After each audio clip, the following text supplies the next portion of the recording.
pagunit. Ibra mo.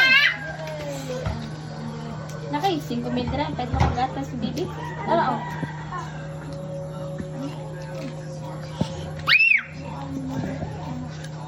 Salamat.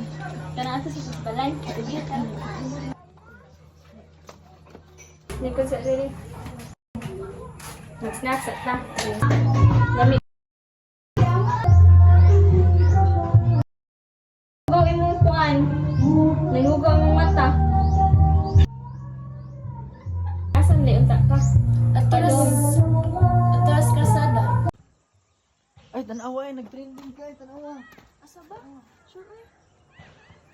Million views. May nakita akong babae na nagwawali sa kalsada. Binigyan ko siya ng pera dahil naawa ko sa kanya. Pumasok kami sa bahay at pinaupo ko siya. Alam kong gutom na siya, kaya binigyan ko siya ng pagkain at tubig. At sa sobrang tuwa niya, napaluha siya. Tinanong ko siya saan siya nakatira. At ang sabi niya, Atras